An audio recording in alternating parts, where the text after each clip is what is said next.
Bonjour à tous et bienvenue à ce webinaire d'une heure pour vous présenter la synthèse du lancement de Maël et des ateliers qui ont eu lieu au mois de février. Donc, je suis Eric Lupier, chef de projet de l'aéronef plus électrique et hybride sur le pôle Aerospace Valley depuis bientôt 3 ans. Donc, et aussi un des artisans avec Philippe et d'autres du lancement de Maël. Donc, bienvenue à ce webinaire. Je vais laisser aussi Philippe et Léa se présenter. Ils vont participer à ce webinaire et après on attaquera. Oui, bonjour à tous. Léa. Bonjour à tous. Léa Fournier, donc chargée de financement au sein du pôle Aerospace Valley. J'interviens sur l'ingénierie financière et plus particulièrement sur les aspects de financement privé des entreprises. Et Philippe Walter, donc directeur délégué aéro du pôle Aerospace Valley. Merci. Donc je vais couper la caméra et puis on va démarrer. Je vais faire défiler les planches. Donc au sommaire, la synthèse des 5 ateliers dont on a parlé sur les 3 thématiques, supply chain, bureau d'études et infrastructure. On verra aussi les actions qui ont été demandées, les actions en cours, les attentes et les prochaines actions que nous comptons lancer. Léa Fournier, récemment arrivée au pôle, fera un point sur les financements. Et puis, nous finirons par une session de questions-réponses. Et en attendant, donc, vous pourrez poser toutes vos questions ou faire vos commentaires par écrit en mode chat par le système d'auto-webinaire. Donc, quelques rappels, donc quelques chiffres, on va passer vite, mais nous avons lancé le 25 novembre Maël, cette initiative, donc, qui signifie mobilité aérienne légère, environnementalement responsable. Donc, nous avions préidentifié 50 acteurs seulement, pensant pas une forte dynamique. En décembre et en janvier, nous avons fait des premières itérations avec les avionneurs et les intégrateurs des 2 régions. Le 8 février, nous avons fait notre premier webinaire en session plénière et qui a réuni 160 participants, donc on était bien au-delà des 50, où nous avons présenté l'initiative de 5 ateliers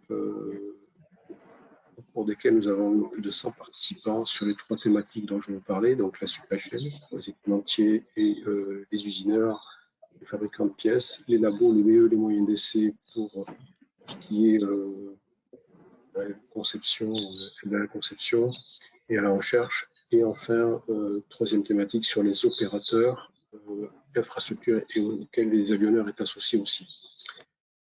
Le 3 mars a eu lieu la première réunion avec l'Advisory Board, c'était de Maël, donc en présence des membres du CORAC. Cette instance, on en reparlera, assure le lien justement entre les initiatives aéronautiques légères des régions, donc Maël, et le CORAC. Donc, c'est d'assurer une bonne complémentarité.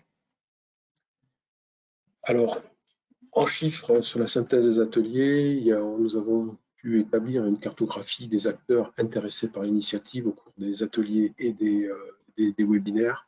Donc, on a classé par thématique avionneur, équipementier, ingénierie, etc. Et par région. Donc sur la Nouvelle-Aquitaine, je dois dire que là, on a eu un coup d'accélérateur récent, donc puisqu'on a lancé un appel à candidature dont on vient de dépouiller les premières actions de dépouillement des inscrits. Donc on pourra dire que le 63 est un petit peu sous-évalué. D'autres acteurs, d'autres régions se sont aussi intéressés à l'initiative, donc à hauteur de 20 contacts. Donc au total, 196 contacts identifiés. Donc c'est préliminaire, hein. Donc 196 entités avec 275 personnes contactées. Donc beaucoup plus puissant que ce que nous avions prévu au départ avec nos 50 contacts préidentifiés. À l'occasion des discussions, on a noté toutes les compétences qui ont été mentionnées. Donc on est arrivé à 65 compétences. Donc c'est un secteur d'activité très dynamique qui est très exigeant en termes de compétences. Comme les gros avions, il n'y a pas beaucoup de différence finalement. Donc il y a aussi tout ce qui est nouvelles technologies appelées par la transition énergétique. Donc là aussi, beaucoup de nouvelles compétences rattachées à l'initiative Maël.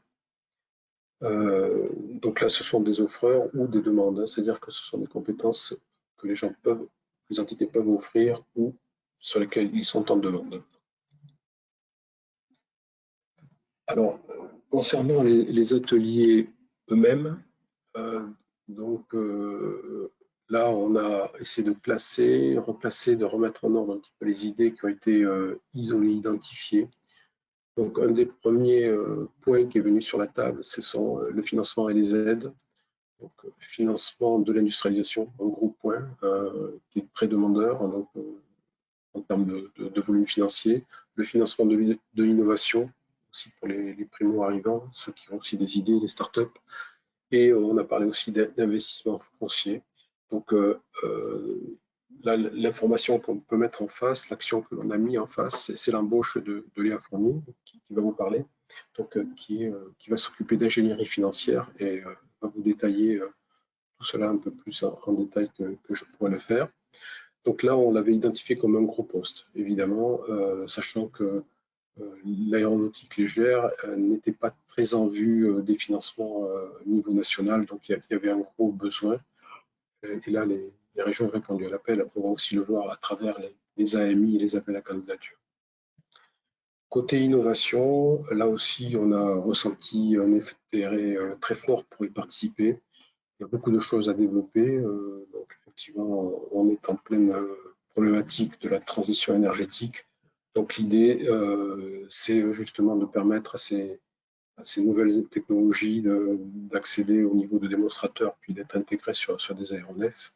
Donc, ce qu'ont manifesté les participants à nos réunions, c'est de pouvoir se positionner, proposer une première brique techno, une compétence, pas forcément un projet structuré, complet avec des partenariats, mais arriver avec sa compétence et pouvoir trouver rapidement des partenaires. Donc là aussi, c'est un peu l'esprit en réponse. Donc, tout ce qui est réponse est dans les rectangles verts. Donc, la réponse, c'est d'opérer l'appel à manifestation d'intérêt occitan et l'appel à candidature néo-aquitain qui sont en cours. Donc, dans ces deux initiatives, on a vraiment le souci de recueillir les compétences, les idées ou les projets et d'aider à les construire, à les co-construire. Donc, l'approche est un peu différente dans les deux régions, mais elle prend en compte ce souci de vouloir monter des consortia et d'aller au-delà du projet prêt à l'emploi. Concernant la réglementation et les normes, là aussi, ça a été identifié comme un risque fort d'avoir des certifications très longues, très chronophages. Donc là, on a eu une discussion principalement avec les avionneurs qui sont confrontés directement au problème et donc ils nous ont signalé effectivement un risque quand on arrive avec des aéronefs innovants, avec des systèmes propulsifs qui n'existaient pas jusque-là, ça devient difficile d'aller à la certification, donc il faut faire quelque chose. Donc l'idée, c'est de pouvoir parler d'une seule voix, d'être mieux entendu, bien sûr, pouvoir faire du lobbying, se partager les tâches, pas que chacun y aille seul avec la même problématique, essayer de se concerter et se faire mieux représenter vis-à-vis des autorités, que ce soit des GAC et EASA. On a effectivement compris qu'elles étaient actuellement débordées avec tous les sujets qu'elles ont sur la table. Côté normes, c'est de travailler sur la norme et pouvoir aussi influencer sur les standards avant que d'autres ne le fassent, pouvoir donner notre vision de la norme. Donc là, on a rencontré les avionneurs, principalement, je disais, c'est eux qui sont confrontés en premier à ce problème. Donc tout le monde est un petit peu d'accord pour se concerter et on doit monter une action pour essayer de mettre en ordre de marche cette possibilité de parler d'une seule voix. Côté formation RH, donc là aussi, les points ont été relevés. Donc, il y aura de nouveaux métiers, de nouvelles disciplines. Donc, il faut mener une réflexion sur la formation. Et puis, bien sûr, essayer de former des compétences, de les trouver pour pouvoir les recruter et si possible, pourquoi pas les accompagner pour faciliter peut-être des échanges entre des sociétés qui sont en sous-charge et celles qui sont en surcharge. Donc, là, on n'a pas encore réfléchi à l'action qu'on allait mener, mais c'est un souci général à Aerospace Valley. La formation est un problème transversal sur tout le secteur d'Aerospace Valley et les écosystèmes.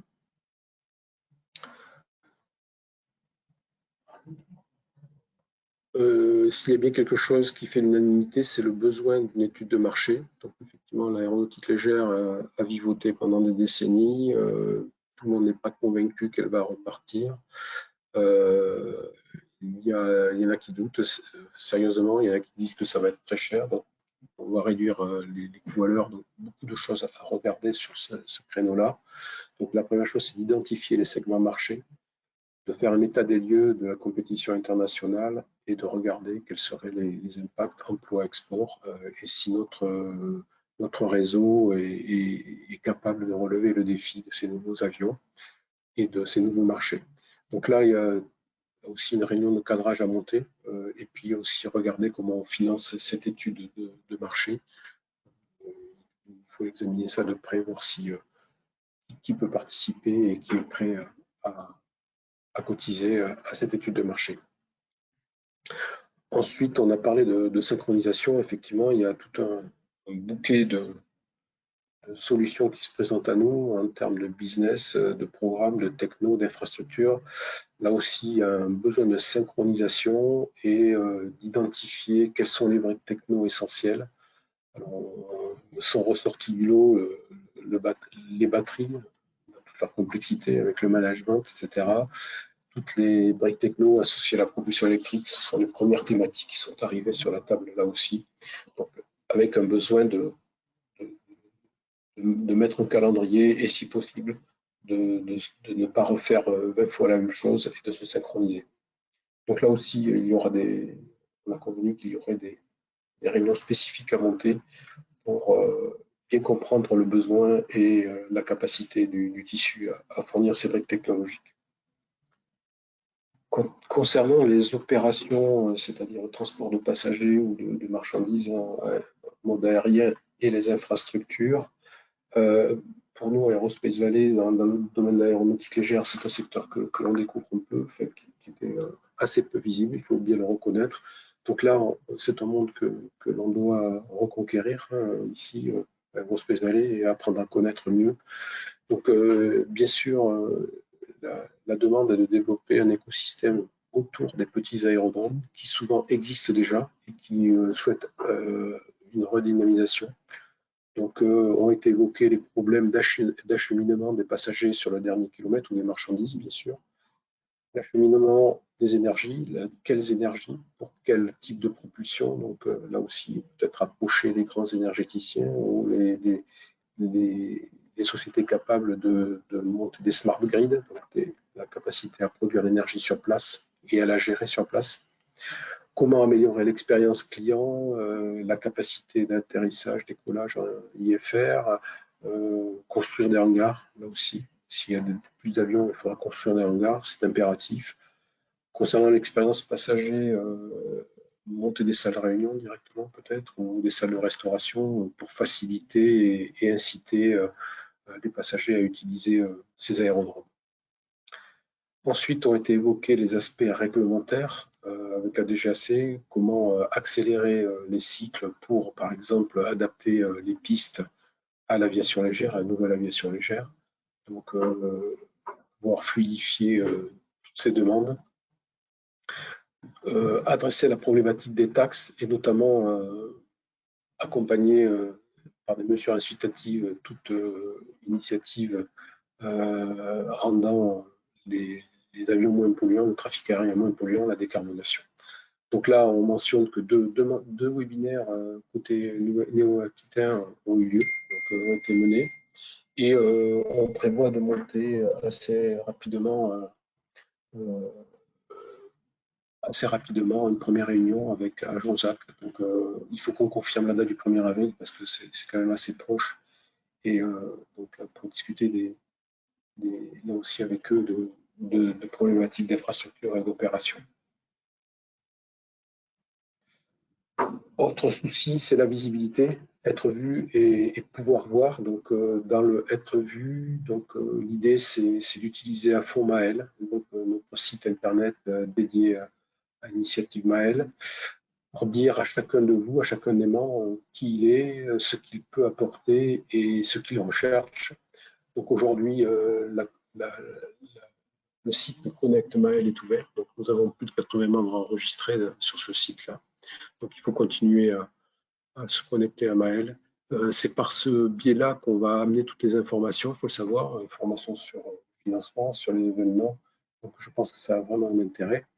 Il y a le lien qui est inscrit, bienvenue dans la communauté Maël, donc vous pouvez cliquer dessus quand vous aurez la présentation et vous aurez le lien vers Maël directement. Donc l'idée c'est d'avoir plus de poids par une communication de groupe et c'est aussi de pouvoir évaluer tous les bienfaits, tout ce qu'on va pouvoir amener à travers cette initiative et à travers la reconception d'avions, de systèmes propulsifs et de nouveaux usages. Donc là aussi, on veut communiquer là-dessus. C'est quand même l'objectif, c'est quand même aussi de préserver l'environnement à travers cette initiative. Concernant la visibilité pour voir, c'était unanime aussi, cartographier les technos, les acteurs, les projets, les programmes en cours, les cas d'usage, donner une vision sur les cas d'usage. Donc là, c'est aussi du travail, c'est un petit peu passer au scanner les tissus régionaux. Donc là, l'information, c'est que nous allons nous renforcer côté Maël, donc avec 2 détachements favorisés par les grands groupes, autorisés par les grands groupes, donc enfin, fournis par les grands groupes, donc sur lesquels Philippe Voltaire travaille en ce moment, donc avec des CV. Donc on va se renforcer de 2 détachements de plus qui participeront à tous ces points d'action qu'on vient de lister. Sur la mutualisation de moyens, c'est une évidence, hein, donc réduire les coûts, ne pas réinvestir ce qui est déjà investi. Donc là, il faut aussi monter quelque chose, donc on n'en a pas beaucoup reparlé, mais il faudra le faire assez vite. Pendant les ateliers, il a été évoqué des souhaits d'événements, notamment un événement type Marketplace, c'est un petit peu ce qu'on fait sur Connect, mais je pense qu'il faut le faire en live, en présentiel dès que l'on pourra. Donc ça viendra justement en complément des AMI et des appels à candidature que nous avons lancés avec les régions et qui permettent déjà de faire beaucoup de mise en relation, qui vont permettre de faire beaucoup de mise en relation et de partenariat, j'espère. Donc, on a bien intégré cette demande de marketplace et la constitution de sous-groupes sur des thématiques ciblées, notamment, par exemple, l'opérateur aérodrome qui a été cité, où là aussi, il faut lancer la discussion, même si elle a déjà commencé à travers les webinaires, notamment en Nouvelle-Aquitaine, et qui est à généraliser. Alors, je vous parlais de l'advisory board de Maël, c'est un petit peu le lien entre les instances larges, notamment au niveau national et Maël.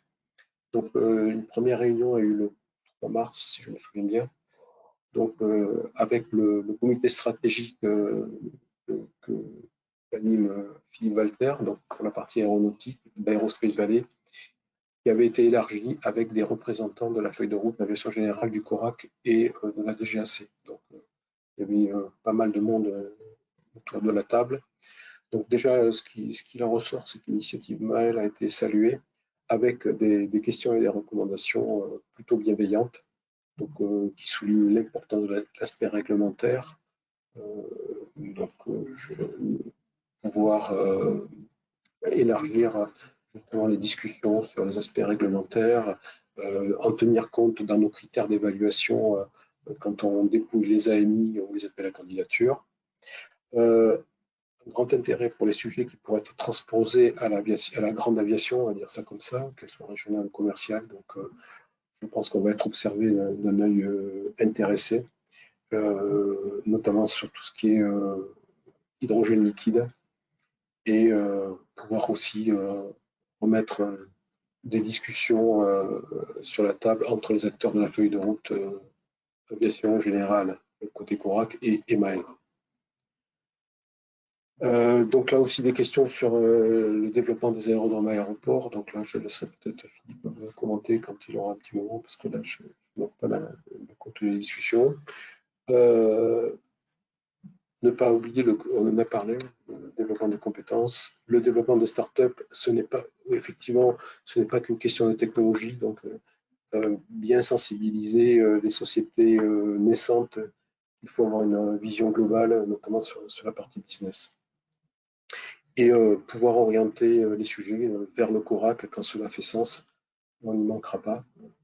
Le Coracle est quand même une source intéressante pour aller vers les démonstrateurs.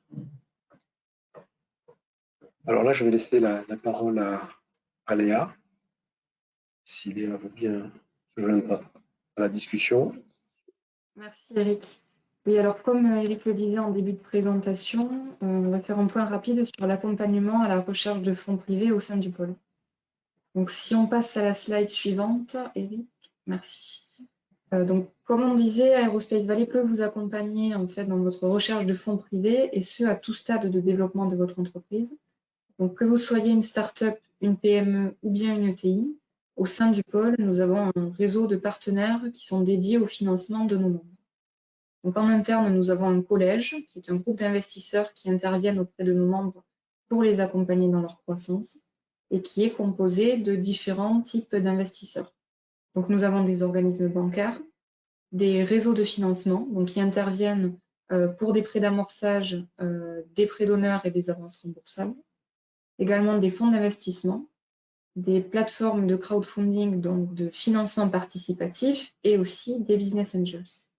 Donc sur ces aspects-là, nous pouvons solliciter nos investisseurs à différents stades de développement de votre entreprise, depuis la création jusqu'à ce que l'entreprise soit mature.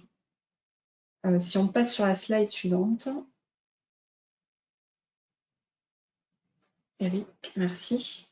On voit qu'il y a deux grandes typologies d'investissement qui se détachent, sur lesquelles on peut vous accompagner. Donc, dans un premier temps, les prêts, que ce soit des prêts à la création d'entreprise, donc plutôt sur des avances remboursables ou des prêts d'honneur, ou bien des prêts bancaires classiques. Là, on peut faire intervenir des partenaires. Et également sur les financements avec apport en capital. Là, on peut faire intervenir des réseaux de financement qui sont destinés à renforcer vos fonds propres, des plateformes de crowdfunding, comme je le disais juste avant, des business angels, des fonds d'amorçage et également des fonds d'investissement privés. Donc là, l'objectif, c'est de vous mettre en relation avec ces partenaires-là pour financer votre innovation, votre industrialisation, des investissements fonciers également ou du matériel. Et en plus de cet aspect financement privé, au sein du pôle, nous avons une équipe innovation qui est spécialisée dans le financement public et qui peut vous orienter vers le bon guichet de financement public.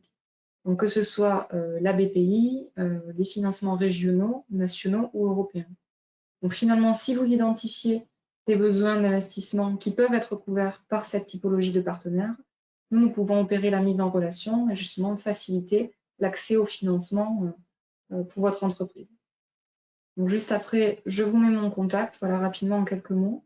Si vous souhaitez justement avoir accès à certains financements ou que vous avez identifié des besoins spécifiques, n'hésitez pas à me contacter ou à contacter notre équipe dans ce cadre-là.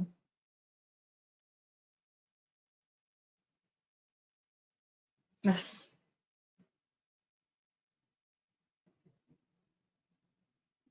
Merci Léa. Alors, on va continuer. Donc, deux initiatives régionales ont emboîté le pas au lancement de Maël. Pardon.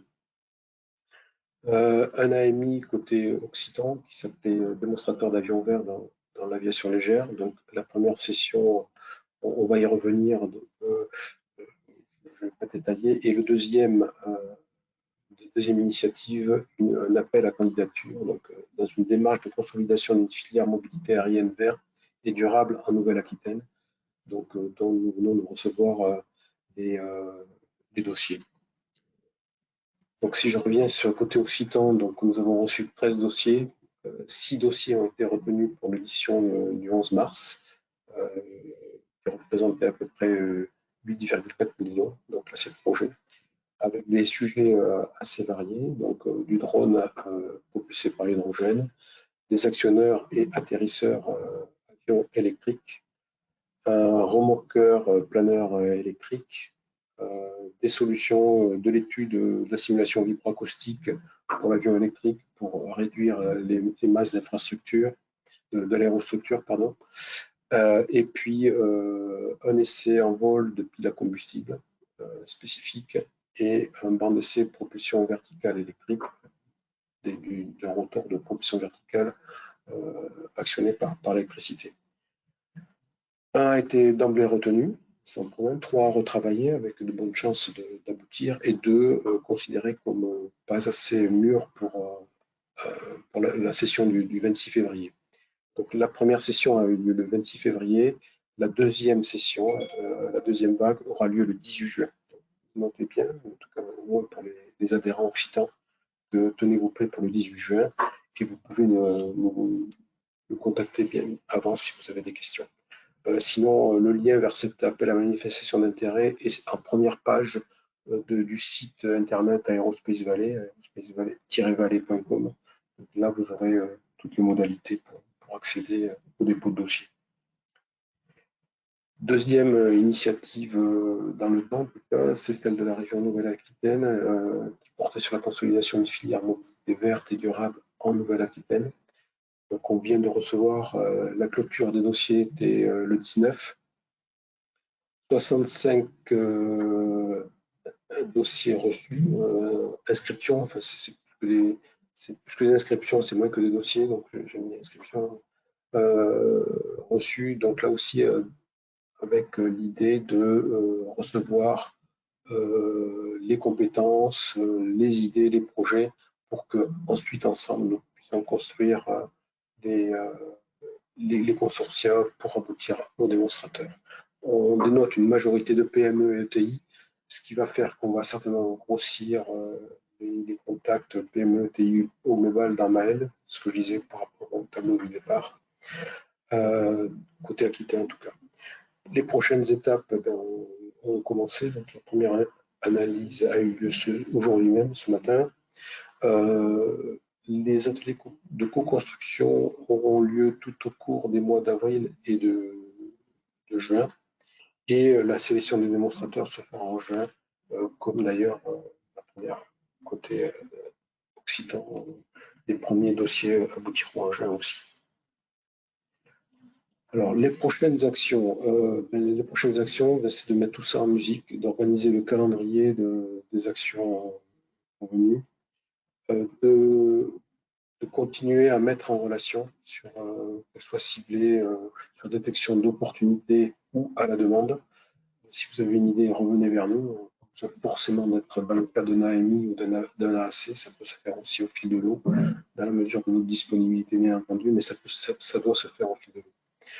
Pour information, une action importante, c'est que sur le modèle de ce qui est fait sur le spatial, donc Aerospace Valley réfléchit sérieusement à construire un accélérateur pour les nouveaux entrants, pour les startups en particulier, qui s'appellerait District Aero Boulevard.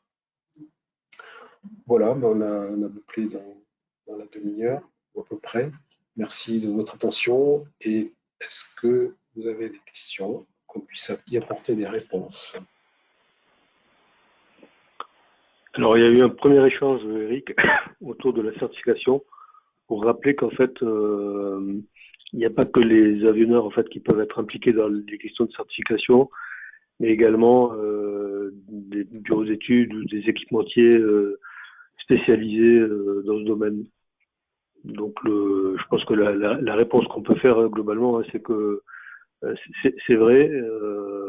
Maintenant, il faut bien commencer par quelque part et bon, que les avionneurs soient assez naturellement quand même en première ligne vis-à-vis de ces aspects intégration, certification. Donc, le premier échange qui a eu lieu était d'abord avec eux pour voir finalement quelle était la nature des actions communes, quelle était la nature des problèmes communs et donc des actions communes qu'on pouvait mener. Donc, discussion qui a eu lieu, qui a été positive, conclusive, hein, qui a permis de dire oui, effectivement, il y a un certain nombre de choses qui peuvent relever d'action commune sur lesquelles on peut continuer à travailler. Donc on va continuer à travailler et l'idée c'est bien effectivement d'être aussi inclusif qu'on peut l'être dans cette démarche. Donc d'abord d'informer de tout le monde de tout ce qui peut être partagé avec tout le monde et deuxièmement d'élargir le cercle quand ça fait sens pour les entités, les personnes voilà qui auraient quelque chose à rajouter dans la discussion. Donc on va globalement on va un peu apprendre à marcher en marchant, c'est-à-dire qu'on va commencer petit puis qu'on va grandir comme de besoin au fur et à mesure. Alors il y a une autre question qui s'est déjà posée, enfin qu'on s'est déjà posée, pour laquelle on n'a pas eu de réponse vraiment jusqu'à maintenant, qui est comment sont traités les aspects confidentialité entre les acteurs de la communauté. Alors, je continue à répondre un petit peu, puis Eric, tu me reprends, hein, mais quand on a abordé typiquement cette question-là assez vite avec notamment les avionneurs, finalement, la réponse qu'on nous a faite, et en disant est-ce qu'on a besoin de mettre en place un minimum de chartes de bonne conduite, de NDA, je ne sais pas comment on formalise en fait ça, la réponse qu'on nous a faite finalement c'est il y a besoin de rien formaliser parce que de toute façon on ne met sur la table et on ne partage que ce qu'on est prêt à partager, quoi. Donc la réponse qui a été faite était en gros de dire c'est chaque acteur qui gère à son niveau finalement ce qu'il veut bien partager avec le reste de la communauté. Alors après, voilà, ça c'est une première réponse générale. Après, je dirais que dans le cadre particulier qui n'est pas stricto sensu mail, on est bien d'accord, donc des AMI ou des appels à compétences par ailleurs, là il y a effectivement des gens qui ont émis des besoins, des soucis de confidentialité particuliers. Donc ceux-là sont traités effectivement de manière spécifique, quoi. Voilà. Et je sais pas si tu rajoutais quelque chose. Non, oui, parce qu'on a mentionné tout à l'heure sur les AMI occitans, on a mentionné les sujets adressés. Donc là, on a demandé l'autorisation de pouvoir communiquer notamment sur le sujet, sur la thématique. Donc, l'AMI, il y a une confidentialité qui est en lien avec l'AMI, mais on négocie ce que l'on peut communiquer. Je voulais juste faire cette remarque, c'était un exemple. Ok. Alors ensuite, il y a une autre question qui revient pour Léa plutôt, qui est côté financement. Donc, y a-t-il un volet merge et acquisition dans la partie financement? Oui, alors si vous cherchez des partenaires industriels pour vous associer dans le cadre de la démarche de l'AMI, n'hésitez pas à nous le faire savoir, c'est un travail qu'on peut faire pour vous justement, ou alors vous mettre en relation aussi avec des experts du financement qui ont des volets spécialisés dans les M&A. Merci Léa. Une autre question. Quel est le projet retenu dans le cadre de l'AMI? Donc c'est Occitanie, j'imagine, puisqu'on a dit qu'il y a un projet retenu. Alors je vais répondre à Eric, tu me corriges le cas échéant, mais comme l'AMI est financée par la région, je pense que la primeur sur la communication viendra à la région et je ne crois pas que ça ait été fait pour le moment, quoi. Au sens communication Ourbi et Torbi, hein. Donc je pense qu'on va passer notre tour là, on va pas répondre aujourd'hui. On va d'abord laisser le financeur communiquer.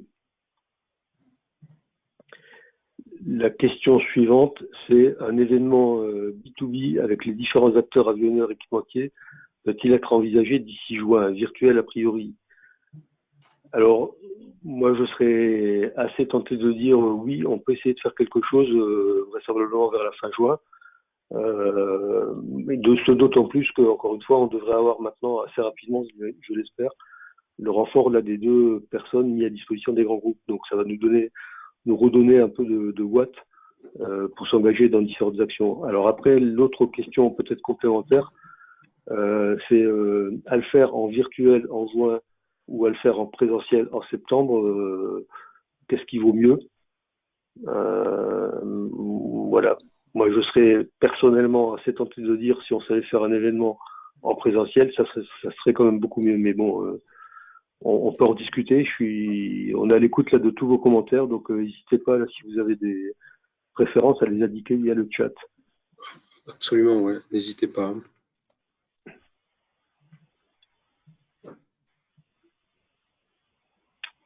Pas d'autres. Ok. Avant le deuxième appel. Alors, faire un événement de B2B avant le deuxième appel. D'accord, je comprends la logique. Je suis pas sûr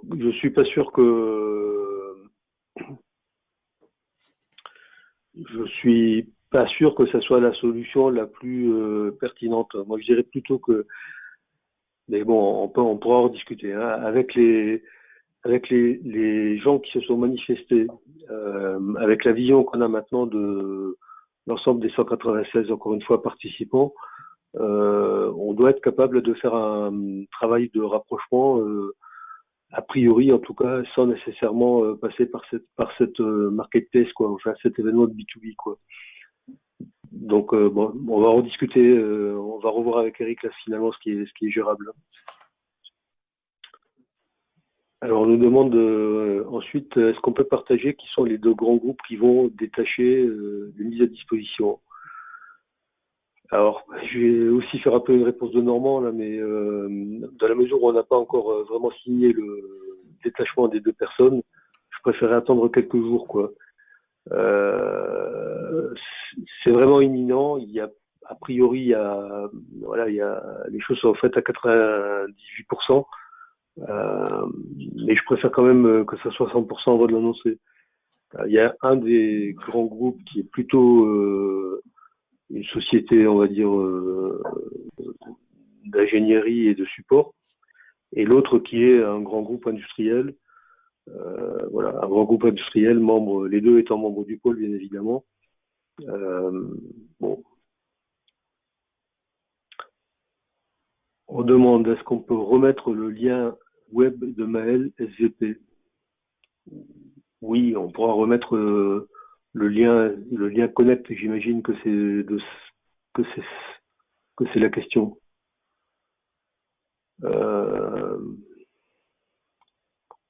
Donc on va renvoyer le lien Connect effectivement à tous les participants.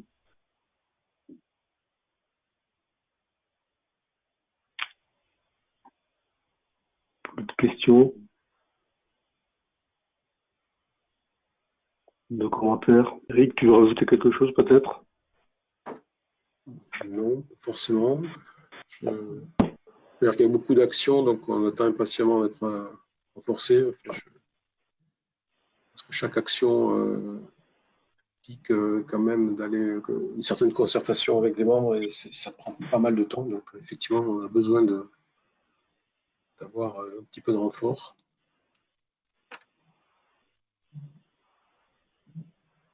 Bon, je pense que les gens sont impatients effectivement de se rencontrer. Ça serait un deuxième de boost à l'initiative.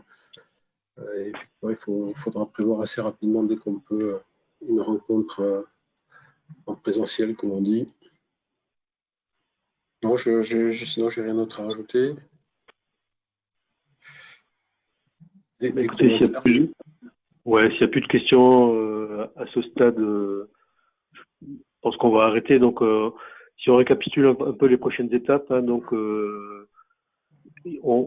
Eric vous a montré qu'un certain nombre de points qui ont été soulevés, qui sont sortis des ateliers, il y a déjà un début d'action là qui a été mis en place.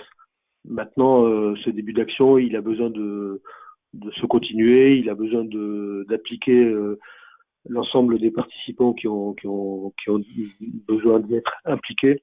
Donc, il faut qu'on mappe un peu tout ça dans le calendrier là.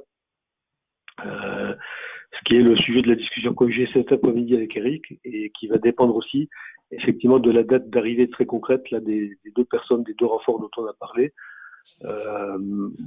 qui devrait être, en tout cas au moins pour l'un des 2, vraiment imminent, quoi. Donc on va revenir vers vous avec ce calendrier d'action concrète dès qu'on sait le faire.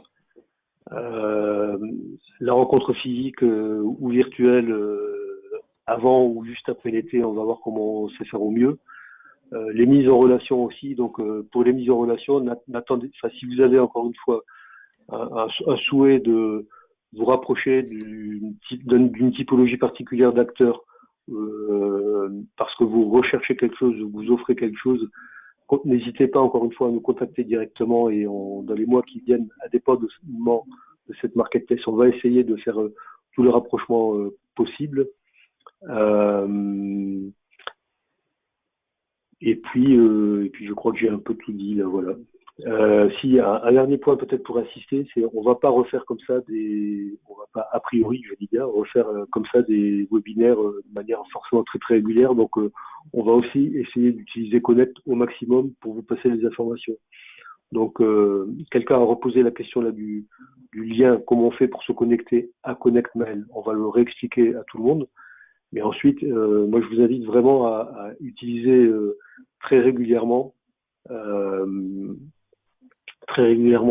cette communauté. Il y a un fil d'actualité qui vous permet de voir très très vite, sans y passer des heures, les derniers échanges qui ont eu lieu.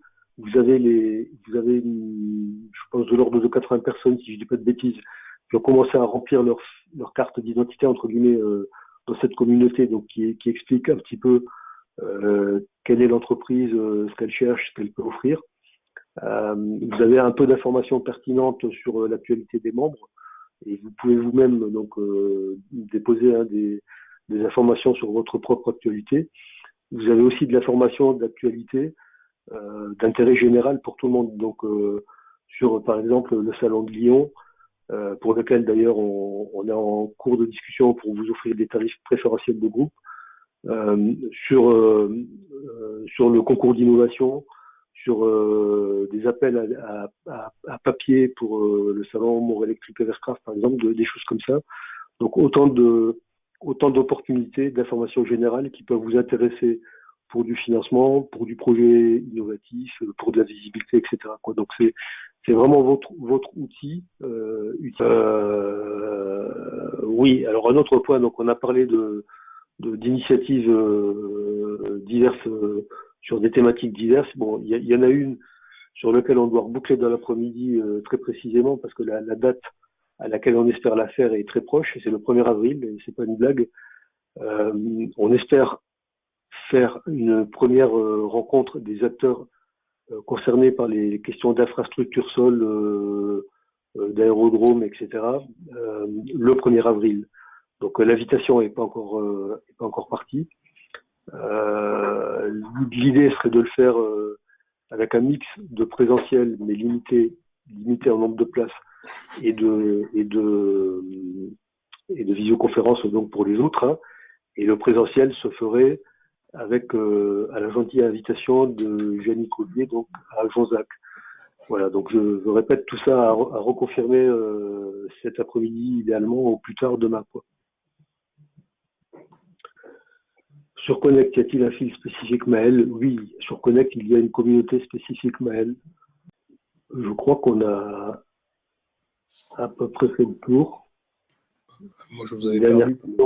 Un dernier commentaire.